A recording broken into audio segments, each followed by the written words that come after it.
Boker Tov à tous. On arrive à la dernière phrase pour finir la Hamida. Et c'est juste hyper émouvant parce que ça fait pratiquement 1 an et demi qu'on a commencé. On a fait la tefila mot à mot. Alors, il y a encore des autres choses à dire après la tefila. Il y a le Hashriyash Bebetecha, mais on l'a déjà expliqué. Il y a aussi des Mizmorim, mais on va pas les faire. On va quand même faire juste Allez-nous les Shabéach, mais on finit en fait ces explications avec Osé Shalom, avec la paix. Et en fait, on sait que la paix, il n'y a que Akadosh Baruch Hu qui la détient. C'est-à-dire que tout ce qu'on a demandé, on a demandé la réfoua, la guérison, on a demandé l'argent, on a demandé la santé, on a demandé les enfants, on a demandé le bonheur, on a demandé la Géoula. Il y a une seule chose que si on n'a pas cette chose-là, toutes les autres ne valent rien, c'est la paix. Tu peux être le plus riche du monde, mais si tu es en guerre, ça ne change rien. Tu peux demander ce que tu veux dans ta vie, même la santé. Alors la santé, quand t'es pas en bonne santé, tu peux quand même avoir des enfants. Quand t'es pas en bonne santé, tu peux quand même profiter de ton argent. Mais si t'as pas le shalom dans ta vie, ça te rend malade et tu peux rien faire. Et donc en fait, on se rend compte que Akadosh Baruch Hu, étant donné que c'est lui le seul qui a la paix dans ce monde, alors Akadosh Baruch Hu, il est Echad. Et Echad, comme on l'a dit plusieurs fois, c'est la valeur numérique 13 et que ça a la même valeur numérique que le mot Ahava. Quand on comprend que Akadosh Baruch Hu, il est que un et que Akadosh Baruch Hu, tout ce qu'il cherche, c'est la Ahava. C'est quoi la Ahava? C'est l'amour. C'est quoi l'amour? C'est l'absence de guerre. Donc quand on comprend que tout ce que Akadosh Baruch Hu, il veut pour nous, c'est la paix. Et finalement, c'est ça le secret du Mashiach. On dit que le Mashiach, il va venir, il va faire quoi le Mashiach? Le Mashiach, il n'est pas là pour faire des guerres. Le Mashiach, il n'est pas là pour tuer. Le Mashiach, c'est le serviteur d'Akadash Baruch Hu. Donc, c'est Akadash Baruch Hu qui permet à un serviteur à lui de se dévoiler avec une forme humaine et qui va dire au monde entier, mais pourquoi vous faites la guerre? Mais pourquoi vous voulez du sang? Pourquoi vous voulez vous tuer? Il va dire des paroles évidentes de sagesse, mais qui vont rentrer dans le cœur de chacun. Et le cœur en hébreu, ça se dit lève. Et on sait que la Torah, elle commence par Bereshit avec la lettre Bet et elle finit avec Israël avec la lettre Lamed. Ça forme le mot lève. Ça veut dire que le Mashiach, c'est quelqu'un qui va venir et qui va expliquer, on dit Shirolo Shiradash. Il va expliquer, en fait, c'est pas une nouvelle Torah. Il va expliquer la Torah cachée qui était devant nos yeux et qu'on n'a jamais compris. Et le Mashiach, il va nous emmener la paix. Et toutes les nations du monde, quand elles vont voir ce roi Mashiach, elles vont dire, mais il a raison, en fait. Mais c'est vrai en fait, pourquoi je me dispute pour le pétrole et pourquoi je me dispute pour l'importation des voitures et pourquoi je me dispute pour ci et pourquoi et tout d'un coup, tout le monde va se calmer, ça va faire du bien pas possible. Ils vont tous descendre de 10 crans et tout le monde va se regarder avec des yeux de Ahava, où on sait qu'on est tous dans le même bateau, on est tous dans le même monde et qu'on peut très bien s'aimer les uns les autres et servir un seul Dieu. Et comment est-ce qu'on sert ce Dieu Echad?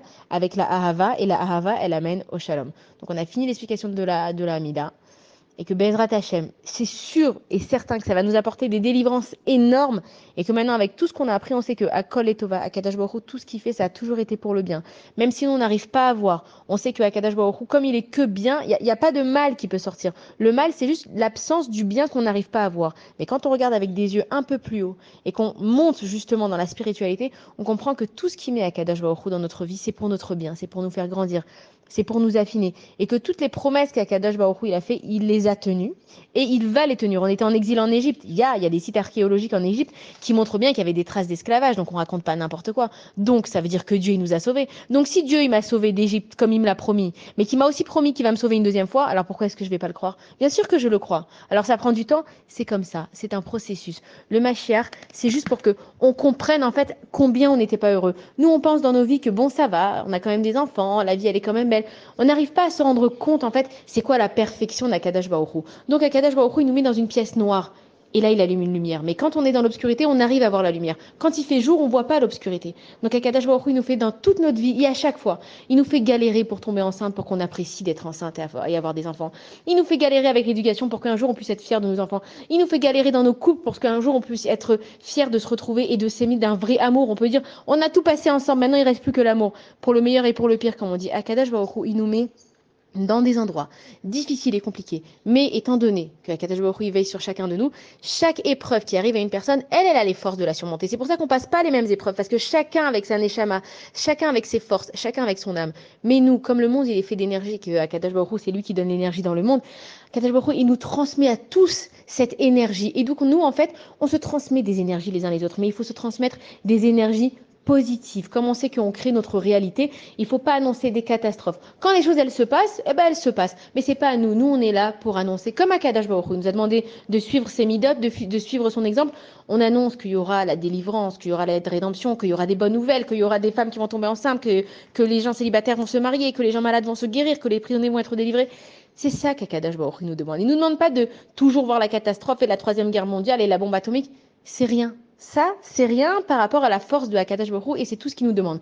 C'est de ouvrir notre livre de prière, de se connecter aux mots, dans une simplicité, avoir des cavanotes, avoir de la concentration. Ça ne veut pas dire exactement calculer la valeur numérique de chaque chiffre, c'est pas ce que Akadash Baruch Hu nous demande. Il y a des tzadikim qui sont là pour ça.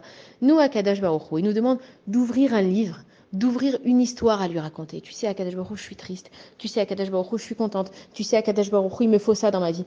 Et quand on lui parle, on se connecte à Akadash Baruch Hu dans la simplicité la plus pure qui existe. La tfila, c'est la chose la plus pure qui existe.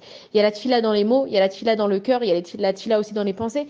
Et donc, c'est ce que Akadash Baruch Hu attend de nous, qu'on le prie avec un vrai cœur. Et comme on dit, toutes les paroles qui sortent d'un cœur, elles rentrent dans un autre cœur. Et donc, Akadash Baruch Hu, lui qui est que un cœur plein et qui attend que ses enfants qui viennent prier vers lui, quand on prie d'une tfila sincère, Akadash Baruch Hu va nous écouter. Et donc, Be'ezrat Hashem, on va faire encore la voice sur Aleinu les Shaber pour vraiment clôturer la tfila. Et si Dieu veut, on continuera une autre étude. Je vous tiendrai au courant sur le groupe. Bonne journée à tous.